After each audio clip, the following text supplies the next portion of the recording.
Tammany Parish Coroner's Office reports the drowning death of a 7-year-old boy in Slidell.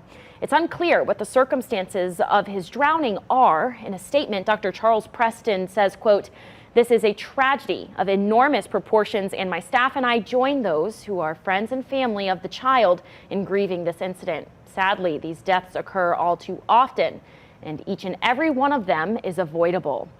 He goes on to stress the importance of water safety for children, saying parents or guardians must keep their eyes on the water at all times.